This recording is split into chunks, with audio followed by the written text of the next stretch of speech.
Vai, começou a gravar, tá?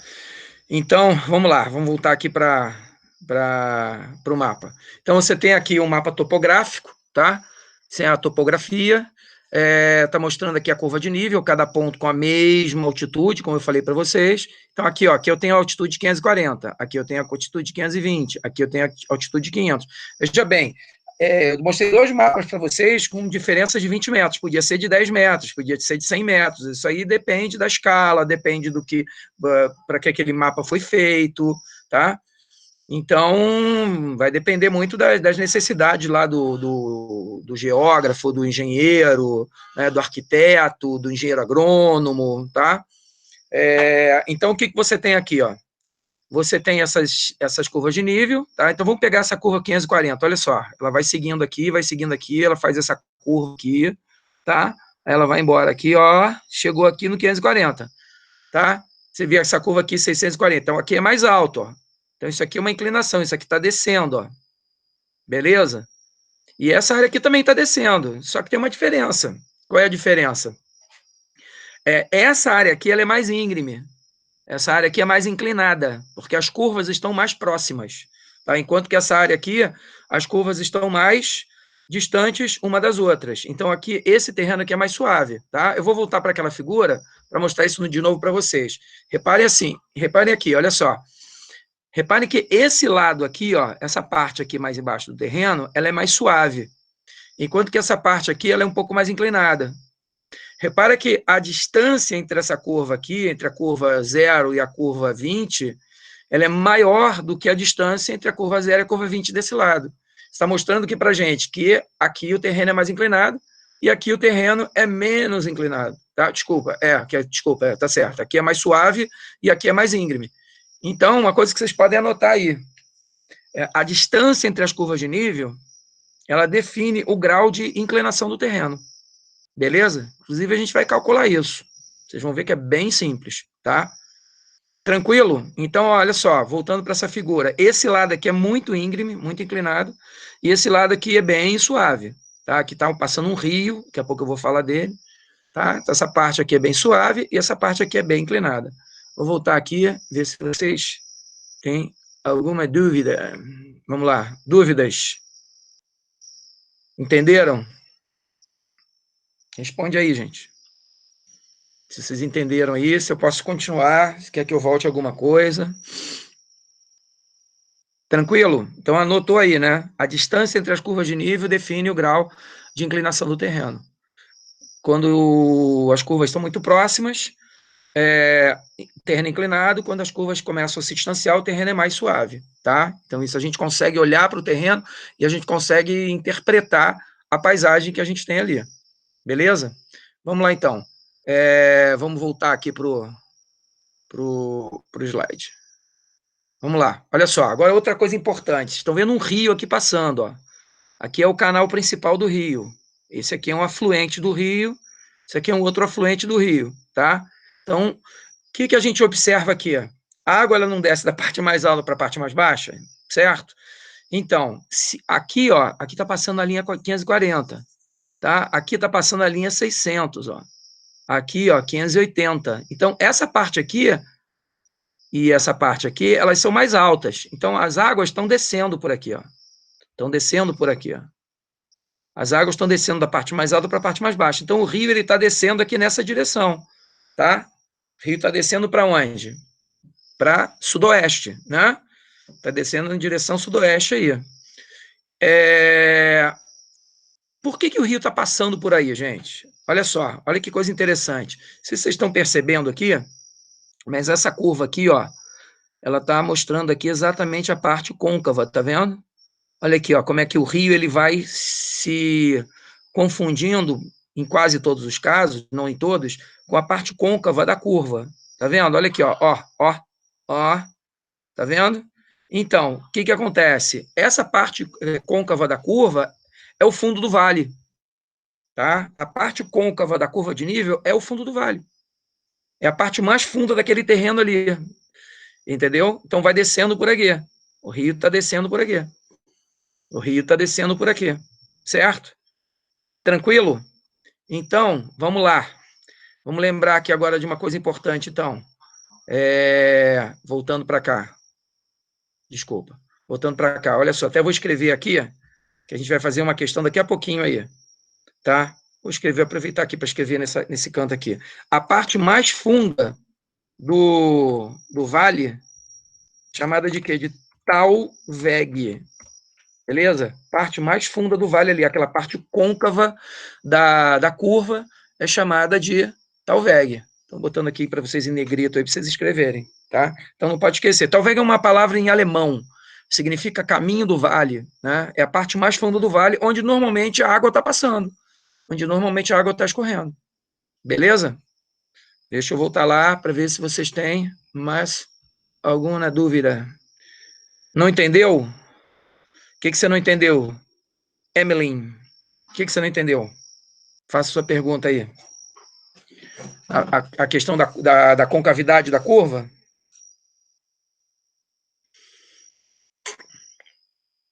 Vamos lá. Enquanto a Emily não responde, deixa eu repetir isso aqui, para ver se vocês entenderam bem. Gente, olha só, o rio está descendo por aqui, certo? O rio está descendo por aqui. Repara que essa linha escura aqui, que é o rio, ela se aproxima da concavidade da curva, tá? Isso aqui é o fundo do vale.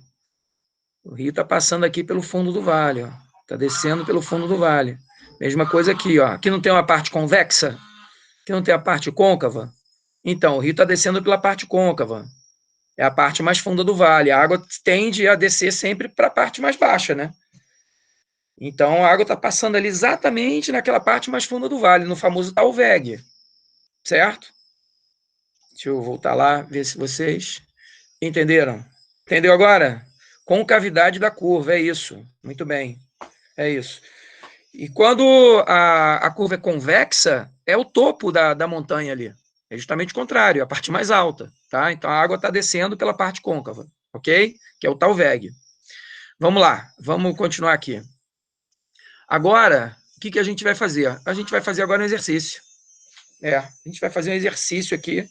Vocês vão ver que é bem tranquilo, tá? Deixa eu apagar esse Talweg aqui. Vocês vão aprender a calcular uma distância reta num mapa de curva de nível, tá? Vocês aprenderam lá a fazer o cálculo quando não tem inclinação, que é o que o vestibular cobra, tá? O vestibular cobra aqueles exercícios anteriores que eu postei naquele vídeo lá no YouTube. Aquilo ali que o vestibular cobra. Isso aí, que eu expliquei lá no vídeo no YouTube, isso aqui é o cálculo da distância numa inclinação, tá? Que no vestibular nem se cobra isso. Isso aqui já é cálculo para pessoal que vai estudar engenharia, arquitetura, que vai estudar engenharia agronômica, geografia, tá? Vocês estão numa escola técnica, vocês têm que saber um pouquinho mais, tá? Então, isso é muito fácil, gente. Com a matemática do ensino fundamental, vocês conseguem fazer. Olha só, eu tenho aqui uma distância reta aqui, ó, A e B, 2 pontos A e B. O ponto A está em 540. O ponto B está em 500, certo? Tranquilo? Só que isso é uma área inclinada. Então, olha só, olha o que acontece, ó. Meti um triângulo aí, ó. Olha que maravilha, esse triângulo retângulo aí. O que eu tenho aqui, ó? Esse ponto aqui é o ponto B. Deixa eu ver se eu estou certo aqui. É o ponto B, tá? Esse triângulo aqui é o ponto B. Esse ponto aqui do triângulo. E essa ponta aqui do triângulo é o ponto A. Tá certo? E eu estou perguntando qual é a distância disso aqui. É isso que eu estou perguntando. Quando você não tem inclinação, na verdade, o que eu estou perguntando é isso aqui, ó. Só que a área está inclinada. Então, na verdade, eu estou perguntando para exatamente, eu quero saber a distância desse lado A aqui. Quando no ensino médio se pergunta lá aqueles cálculos que a gente faz, aqueles exercícios bem tranquilos ali, bem bobinhos, o cara, na verdade, está perguntando uma área sem inclinação. Ele não quer que você calcule inclinação. Mas aqui sim, ó, aqui você tem inclinação. Como é que você faz isso? Olha aí, a resposta está aqui, ó, em Pitágoras. Tá? Então, vou voltar lá para o exercício. Olha só. Olha o que você tem aí. A e B. Tá? A e B, você tem aí a distância que está te perguntando. A partir do mapa a seguir, calcule a distância real entre os pontos A e B que possuem no mapa 3,5. 3,5. Deixa eu pegar uma folha de papel aqui. 3,5. Folha de papel que eu posso usar. Peraí. Então, vamos lá. 3,5. 3 centímetros e meio, tá? Já anotei ali.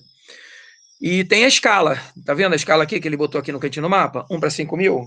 1 centímetro é igual a 5.000 centímetros, certo? Bom, aqui a gente já vai transformar isso aqui para metro. Vamos cortar, transformar para metro. Como é que a gente faz aqui para transformar para metro? A gente corta duas casas, né? Corta a primeira casa centímetro, a segunda casa decímetro, sobrou metro. 1 centímetro é igual a 50 metros. Ok? Ele está perguntando 3,5. Se fosse um cálculo ali do ensino médio, sem inclinação nenhuma, era só multiplicar 3,5 por 50, certo? Que daria 175. 175 metros de distância, certo? Mas, na verdade, quando você faz isso, você está calculando isso aqui, ó. Você está calculando o lado B. Você está calculando o lado B. Mas legal, a gente já sabe qual é o lado B. O lado B é igual a 175 metros. Anota aí. Lado B igual a 175 metros. Agora eu tenho que saber qual é o lado, quanto vale o lado C. Mais fácil ainda. Olha lá. Ó. Se aqui é 500 e aqui é 540, é porque a distância entre 540 e 500 é 40. Né? Aqui é 540. E aqui é 500. Então a altura aqui são 40 metros. Então 40 metros. Então eu sei que o lado C é igual a 40 metros. Eu sei que o lado B é igual a 175. Certo? O que a gente faz com isso? A gente vai botar tudo isso ao quadrado. A gente vai pegar lá, ó, deixa eu pegar minha calculadora aqui do celular. Vamos lá. Eu vou pegar aqui, ó, 175 vezes 175 deu 30.625. Confere aí. Depois 40. 40 metros. 40 metros vezes 40 metros vai dar 1.600, né? 1.600. Aí eu vou somar agora isso tudo. 1.600 mais 30.625 me deu 32.225. Tá? O que a gente faz com isso? A gente sabe que 32.225, tá? É esse lado A aqui. Mas está ao quadrado, né? Eu tenho que fazer aqui agora o quê? Uma raiz quadrada. Eu vou botar aqui na raiz quadrada, ó. 32.225. Vai dar raiz quadrada de 32.225 vai dar 179,5132, tá? Então, a resposta disso aqui, resposta dessa questão aqui é 179,3251. Eu sempre boto 4 casas decimais aí, porque aumenta a precisão. 132, perdão. Tá? Então é isso. Metros, né? Ok? Então, se eu considerasse esse exercício sem inclinação, daria 175. Quando eu considero com inclinação, está dando 179. Você vê, tem uma diferença de 4 metros, ponto 32. Para cálculos assim mais precisos de engenharia de arquitetura, isso é o apocalipse, entendeu? O cara tem um erro de cálculo aí gigantesco, tá? Então, vamos lá, vamos ver se vocês entenderam. E aí? O que foi? Alguém avisa para o professor, pelo amor de Deus. Avisa o quê, gente? Ah, tem alguém querendo entrar? Não está aparecendo aqui, não. Quem é que está querendo entrar? Tenta entrar de novo aí, então. Já entrou? Beleza. Emily. Tá, Cauã.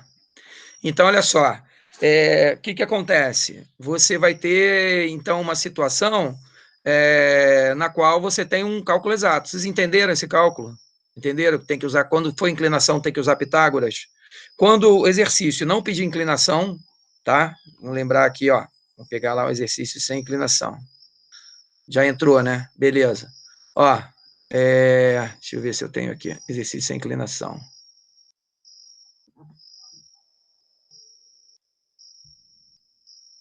Cadê? Tenho. Aqui, exercício sem inclinação, olha aí, ó. No mapa a seguir, a distância em linha reta entre a cidade de Araçatuba e Campinas é de 1,5 centímetro. A distância real entre as duas cidades é de... Olha lá, o cara botou a escala para você, 1 para 25 milhões, né? Você transformando aquilo ali para quilômetros, né? Cortando 5 casas decimais, vai dar o quê ali? 250 quilômetros, né? Então, 1 centímetro seria igual a 250 quilômetros. Como ele está pedindo 1,5, 1 centímetro... 1,5 aí vai dar 250 mais 125, vai dar 375 quilômetros. Você vê, aqui ele não está pedindo inclinação. Tem inclinação aqui? Claro que tem. O estado de São Paulo não é uma chapa plana, entendeu? Nada no planeta é plano, só a cabeça dos terraplanistas, idiotas. Mas a gente está muito mais evoluído do que essa gente idiota aí, né? Que não acredita em vacina, que não acredita em doença, que não acredita no coronavírus. Então, aqui, ó, isso aqui tem inclinação, toda a face da Terra tem inclinação. Então, você vai ter aqui, ó, a distância, tá? Sem inclinação. Então, seria 375. Se eu fosse incluir a inclinação aqui, seria um número muito diferente. Aliás, bastante diferente, tá?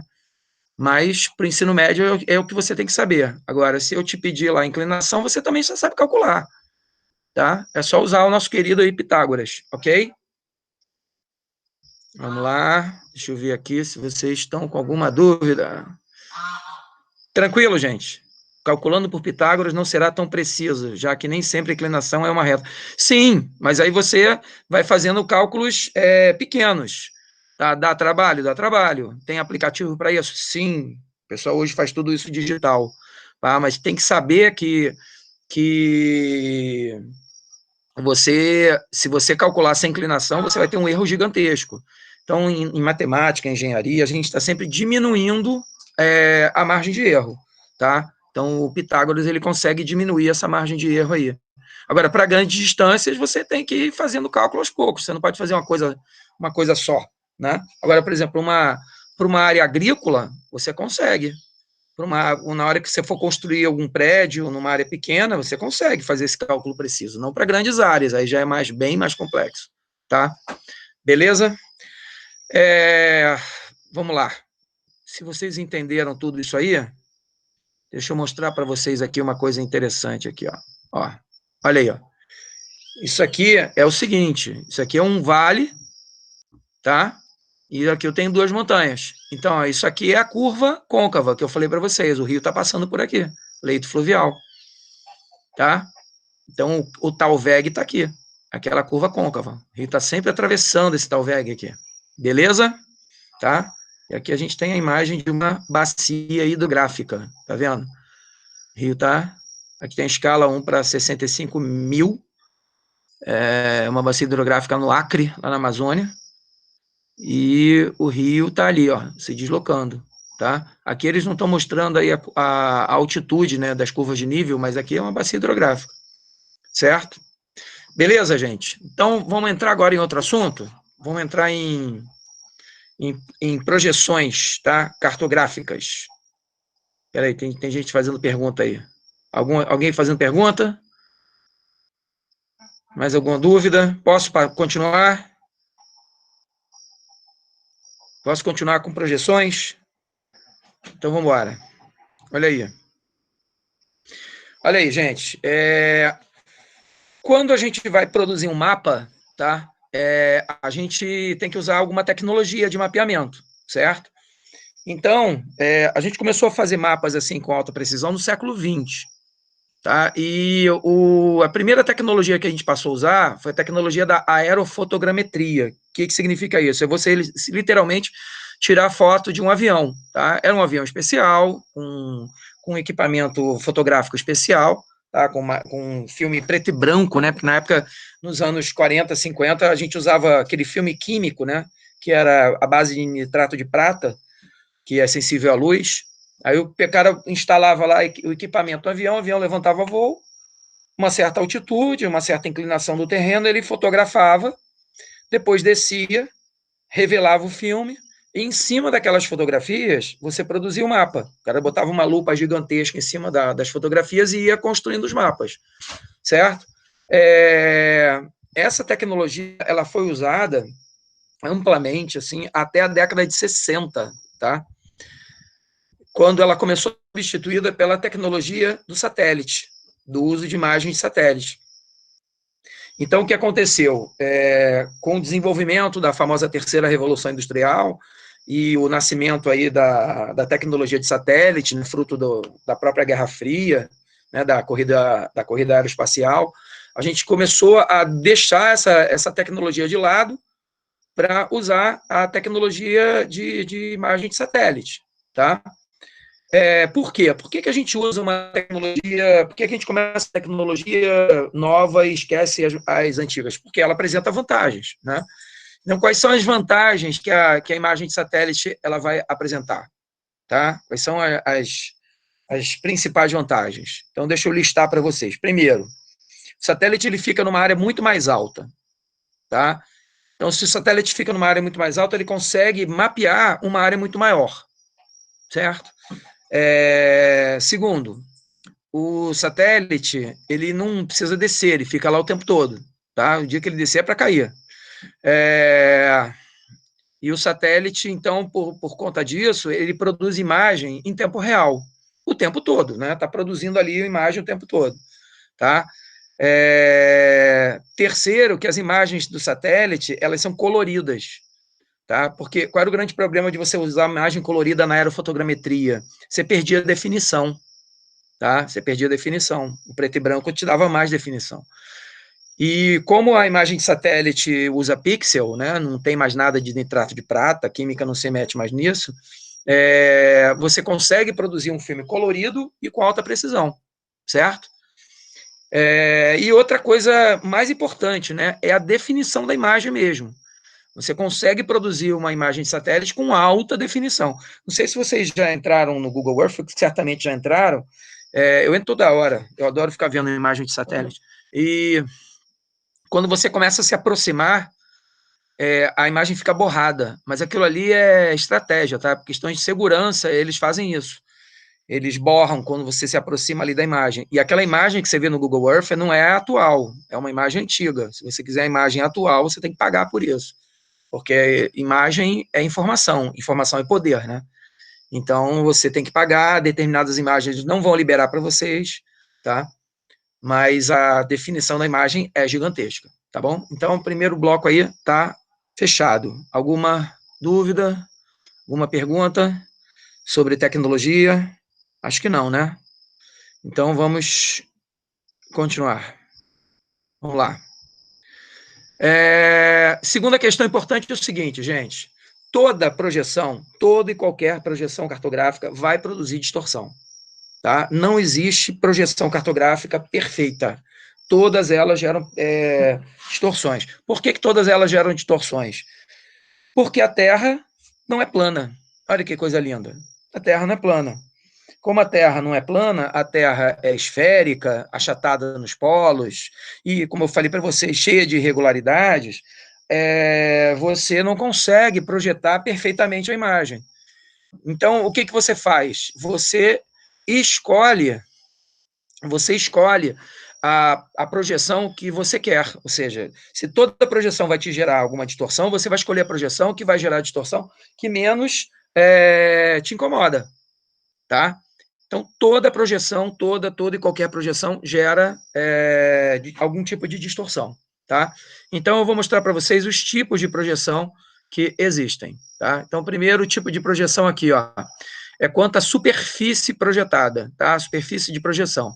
Então, a projeção pode ser cilíndrica, tá? O que significa isso? Projeção cilíndrica, vamos lá, botei lá, ó.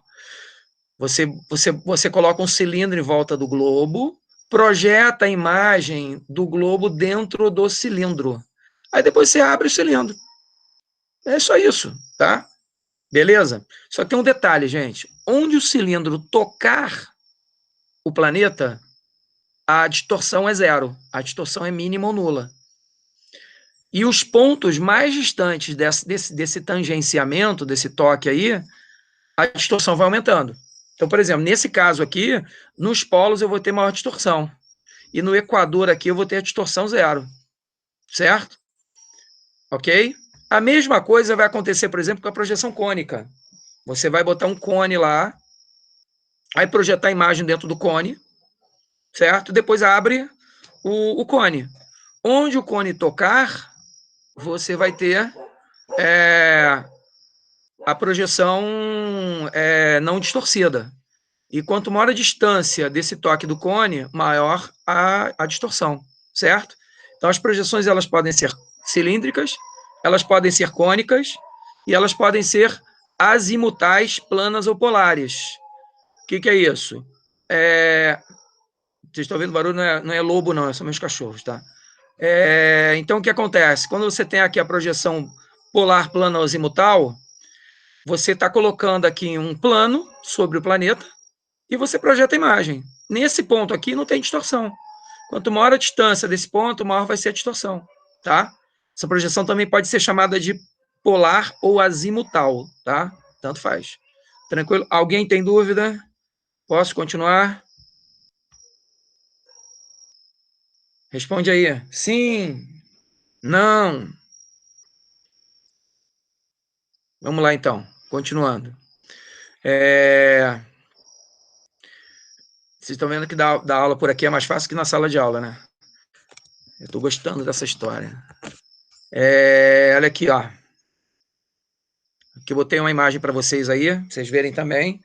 Por exemplo, que é a projeção cilíndrica. Então, tá vendo, ó, a distorção baixa aqui, que está tocando o cilindro, e a distorção vai aumentando à medida que você vai distanciando do cilindro, certo? Vocês estão até entendendo porque a distorção está aumentando. Olha aqui, o ângulo que tá mudando, tá vendo? Beleza? Vamos lá. Deixa eu ter umas figuras aqui interessantes também que vocês podem ver. Ó, isso aqui é uma projeção azimutal, tá? No Polo Sul. Então tá mostrando lá para você, ó, Polo Sul, Antártida, tá? Aqui é a projeção cônica. Olha como é que é fácil você identificar a projeção cônica, ó. É o cone aberto, né? Bem tranquilo. Bom, vamos lá. Agora vamos aqui para outra classificação de projeção. Aquela era, vamos voltar lá para você lembrar. Essa aqui era quanto à superfície de projeção, tá? E agora, quanto às propriedades espaciais, tá? Então, vamos lá. Começar aqui pela conforme. Isso é bem fácil também, tá, gente? Os nomes são esquisitos aí, mas é bem tranquilo. O que é a projeção conforme? A projeção conforme, ela vai preservar a forma, tá? Ela preserva a forma. Até lembra, né? Conforme, vai lembrar forma. A projeção conforme, ela preserva a forma dos continentes, o contorno dos continentes. Beleza? E o restante, a área, por exemplo, é distorcida. Então, você preserva a forma e distorce a área continental, tá? Beleza?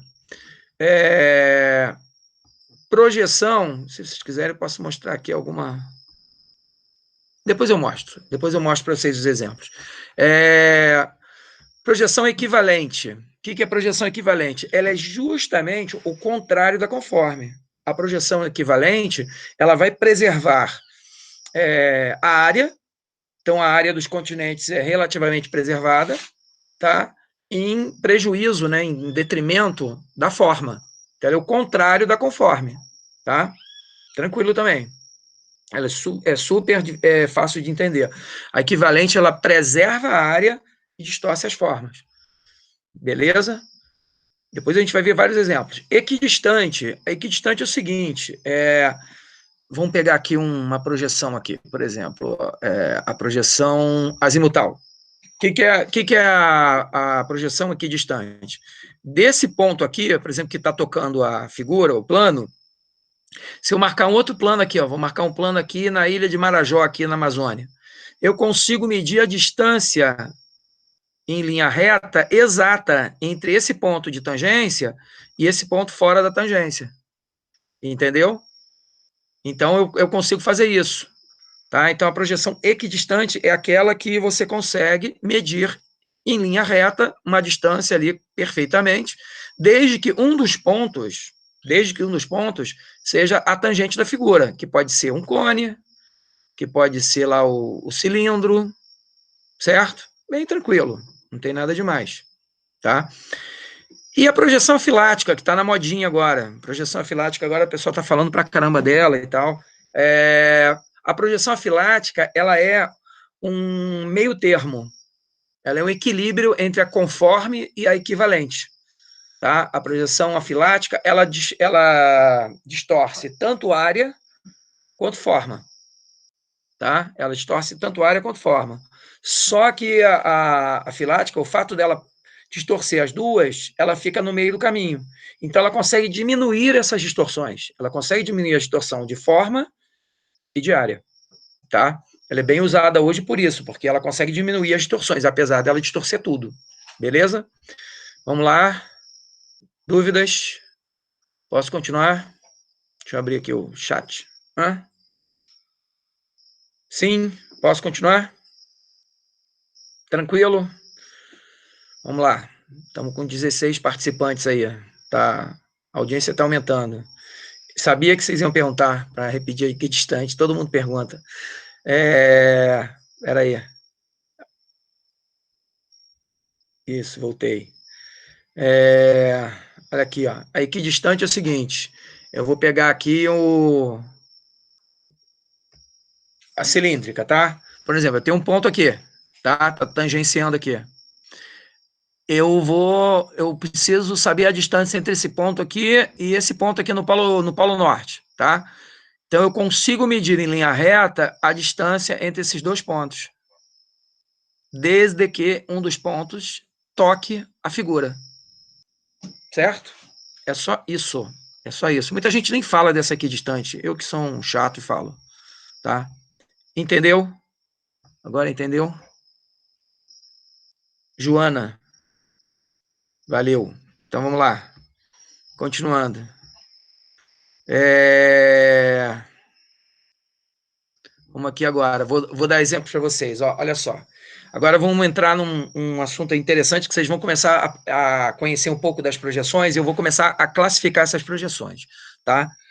Uma coisa que eu não falei para vocês, que eu acho que é super importante, é a questão política do processo, tá? Toda imagem, toda e qualquer imagem, ela é fruto de uma interpretação do mundo, tá? E eu não estou falando só de mapa, não, por exemplo, você pegar um quadro do Van Gogh, do Monet, do Manet, você pegar um quadro aí do Picasso, pegar um quadro aí do Portinari, todas essas imagens que a gente produz, elas são reflexo ali do que a gente vê do mundo, né? Nossas impressões do mundo. E o mapa não é diferente, tá? O mapa também é uma forma de ver o mundo. Então, quando a gente produz um mapa, a gente está colocando ali as nossas interpretações de ver o mundo. Por exemplo, olha esse caso aqui. Isso aqui é a projeção de Mercator. Esse cara foi um cartógrafo lá no período das grandes navegações, tá? Período das grandes navegações. O Mercator, ele fez uma projeção onde ele colocava a Europa no centro do mundo. Então, a visão ali é eurocêntrica. Por que a Europa tem que estar no centro do mundo? Porque ele era europeu, entendeu? Era europeu. Os chineses, eles hoje estão ensinando os seus alunos que a China fica no centro do mundo. Então, os caras botam lá um mapa com a China no centro do mundo e o restante do mundo em volta deles. Porque as elites chinesas acreditam que estão chegando ao poder, que vão dominar esse planeta, tá? Então, eles querem passar para a sociedade essa ideia de que a China lidera o planeta, tá? Não sei se isso é bom ou se é ruim. Eu tenho minhas preocupações em relação a isso, né? Uma ditadura liderar o planeta é meio complicado. Você vê aí nessa história do coronavírus, né? A gente vê claramente que esses caras mentiram na quantidade de pessoas infectadas e de mortos. A gente nunca vai saber, né? Você está vendo aí na Europa o que aconteceu. Na Europa não teve essa negação de informação, mas na China teve, né? Na China teve. Mas eu não quero brigar com a China, não, que a gente agora está precisando de equipamento deles. Então, o que acontece? Você vai ter aqui uma visão europeia do mundo, uma visão eurocêntrica do mundo, certo? Como, por exemplo, na Austrália, as escolas australianas mostram a Austrália no centro do mundo. Mostram a Austrália numa perspectiva de destaque, tá? Então, isso realmente acontece. A gente está sempre, nós somos seres políticos, então a gente está sempre vendo o mundo sobre a nossa ótica, tá? Sobre a nossa forma de ver o mundo, sobre as nossas convicções políticas, sobre nossas opções culturais, políticas, etc. Agora, o Mercator, quando ele fez essa projeção, ele também teve que tomar decisões em relação ao tipo de projeção que ele queria. Então, por exemplo, a projeção do Mercator é uma projeção cilíndrica, tá? E por que é chamada de cilíndrica equatorial? Porque o cilindro toca o equador. O cilindro não precisa tocar o equador, ele pode ficar deitado, tá? Ele pode ficar na diagonal. Então, nesse caso aqui, é aquela projeção que a gente viu lá, cilíndrica, lá no começo, tá? A projeção do Mercator, não está escrito aí, mas a projeção do Mercator é conforme, tá? Ela preserva a forma, você está vendo aí que a forma dos continentes está bem preservadinha, mas distorce a área. Aí você, pô, como é que eu vou saber? Olha o tamanho da Groenlândia. A Groenlândia está maior que a América do Sul, isso é ridículo. É porque ela está no Polo Norte. Por isso que ela está tão grande, entendeu? Repara, a Rússia é grande, mas não é desse tamanho todo. Beleza? Repara como a América do Sul aqui está pequenininha, a África também, porque estão mais próximos do Equador. Então, na projeção cilíndrica equatorial conforme, você vai encontrar as zonas polares, as zonas de altas latitudes, muito distorcidas. Beleza? Vamos lá, vamos aqui para outra projeção. Olha essa aí. Falar nisso, espera aí, deixa eu ver aqui se vocês estão indo bem. Tá indo tranquilo? Estão entendendo? Posso continuar? Responde aí. Sim.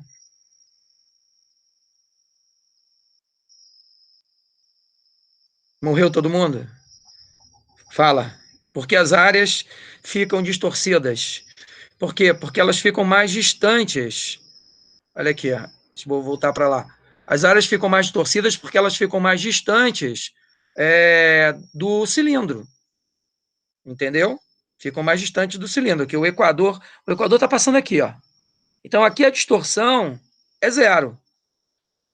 Mas à medida que você vai se distanciando para o norte ou para o sul, que aqui não está mostrando a Antártida, para o sul, a distorção vai aumentando. Onde toca o cilindro, a distorção é zero. Como a projeção é conforme, tá? A forma ela é preservada sempre, mas a área não. Então, à medida que a latitude aumenta, as distorções de área se intensificam, tá? Vamos ver aqui o outro, que eu vou falar da mesma coisa, só que em outra projeção. Olha só. Isso aqui é a projeção cilíndrica, tá aqui o cilindro, só que é a projeção cilíndrica de Peters, tá? O que é uma projeção cilíndrica de Peters? A projeção cilíndrica de Peters é aquela projeção equivalente. É a projeção equivalente. Ou seja, ela preserva a área em detrimento da forma. Você vê que agora os continentes estão bem deformados aqui na forma, tá? Você vê a África está toda esquisita ali, a América do Sul também. Mas a área está preservada, tá? A área está bem preservada. Então, a projeção cilíndrica, tá? Equivalente. Então, por exemplo, aqui está passando o Equador, ok? O Equador está passando por aqui. Então, à medida que vai se distanciando do Equador, as distorções de forma vão se intensificando. Tá? Olha como é que a Antártida, que está aparecendo aqui um pouquinho a silhueta dela, como é que ela está deformada, né? Porque ela está bem distante aqui do Equador, porque é cilíndrica equatorial. Essa também é cilíndrica equatorial, tá? Vamos lá. Posso continuar? Estamos indo bem, estamos quase terminando. Beleza? Emily, entendeu, Emily? Você que perguntou? Então, vamos embora. Vamos embora. Vamos lá, vamos continuar aqui. Agora a gente vai para projeção de Robson. Aí, está quase terminando, gente. Projeção de Robson. Essa projeção de Robson é aquela lá que distorce área e forma, é a projeção afilática. Essa está muito famosa hoje, tá? Ela distorce área e forma, mas como ela é o meio termo, ela produz uma distorção menor. Essa projeção é cilíndrica equatorial também, só que é afilática, então ela deforma tudo, tá? Aqui eu botei também, ó, mais uma imagem de uma projeção cônica, tá? Isso é fácil para caramba de entender. Isso aqui também é interessante falar, isso aí é o símbolo da ONU, né? Da Organização das Nações Unidas. O símbolo da ONU ele foi pensado em cima da projeção plana, da projeção azimutal, da projeção polar, azimutal ou plana. Por quê? Por que os caras pensaram na projeção plana? E, detalhe, botaram o Polo Norte no centro, né? Tem uma explicação política para isso. Qual seria a explicação política para isso? Tá? Enquanto vocês vão pensando aí, deixa eu mostrar, aí vocês me respondem, depois eu respondo no final, se vocês estão certos. E vou mostrar o último slide aqui para vocês, que isso aqui é uma projeção onde o Brasil está no centro do mundo. Ó. Seria uma visão, uma interpretação brasileira do mundo, certo? Brasil no centro, Brasil com destaque, tá, no mundo. Seria aí uma projeção azimutal, uma projeção plana também, tá, onde o Brasil toca a figura, então o Brasil teria a menor distorção ali, certo? Mostrando para você aí o destaque aí para o Brasil, tá? Então, gente, alguém sabe por que o Polo Norte fica aí no centro do mundo? Quando a ONU escolheu essa imagem? Para não dar prioridade e destaque a nenhum país. E você, Jean, que você acredita em neutralidade? Não existe neutralidade, não, Jean. Existe neutralidade. Todos nós temos nossas opções políticas, nossas formas de ver o mundo. Vocês estão construindo a de vocês. Eu já tenho a minha. Dificilmente vou mudar. Então, não existe neutralidade. Existe objetividade. Você pode produzir alguma coisa, você pode trabalhar em algum assunto, dar uma aula, produzir um prédio, construir um prédio com objetividade, ou seja, tentando evitar essas influências. Mas você não consegue, você consegue diminuí-las, mas não neutralizá-las, tá? Então existe, eu sou uma pessoa neutra. Mentira. Agora é o isentão aí do processo cartográfico. Não, isso não existe, entendeu? Sempre a gente vai ter opções políticas, tá? Aí que você falou, e meio que o Polo Norte não tem controle político. Quem disse? Não. Hoje existe uma mega disputa ali pelas terras do Polo Norte, entre as áreas oceânicas ali, entre Rússia, Canadá, Noruega, Estados Unidos, tensão geopolítica imensa ali. Silvia, porque a maior parte da área da Terra do planeta é no norte, eles não querem distorcer muito. Não, também não é isso não. Gente, é mais simples que vocês possam imaginar. A ONU foi criada em 1945, no final da Segunda Guerra Mundial. Tá? Como a ONU foi criada no final da Segunda Guerra Mundial, a ONU foi criada no ambiente do nascimento da Guerra Fria. Tá? E durante o período da Guerra Fria, quais eram as duas superpotências que tinham acabado de emergir ali? Os Estados Unidos e a União Soviética. Tá? Aliás, assunto que vai ser já a nossa próxima aula. Tá? Eu já vou começar a Guerra Fria na nossa próxima live, quando a gente combinar. Os Estados Unidos e a União Soviética estavam ali disputando influência no planeta. Tá? E a ONU ela foi criada exatamente para ser um fórum de discussão de paz, para evitar a guerra, para evitar uma nova guerra tão trágica como foi a Segunda Guerra Mundial, tá? Onde você teve a morte ali de aproximadamente 50 a 70 milhões de pessoas. Tá? A gente está vivendo uma época agora, essa pandemia do coronavírus, eu não acho que vai morrer assim tanta gente aí no planeta, mas a gente está vivendo assim, do ponto de vista econômico, social, uma situação assim tão dramática quanto do período da Segunda Guerra Mundial, tá? Do ponto de vista aí de restrições sociais e econômicas, tá? Então, durante esse período aí do pós-Segunda Guerra Mundial, a gente está tentando evitar a Segunda Guerra Mundial. Né? Quando acabar toda essa história de coronavírus, a gente vai repensar o mundo para tentar evitar essas novas pandemias. Né? Então, o que aconteceu? A ONU, preocupada com a paz mundial, ela tinha como preocupação principal quem? Os Estados Unidos e a União Soviética. A possibilidade de uma terceira guerra mundial, que seria o fim do planeta. Né? Seria uma hecatombe nuclear. Então, para a ONU, o centro nevrálgico dessa tensão era o Polo Norte. Por quê?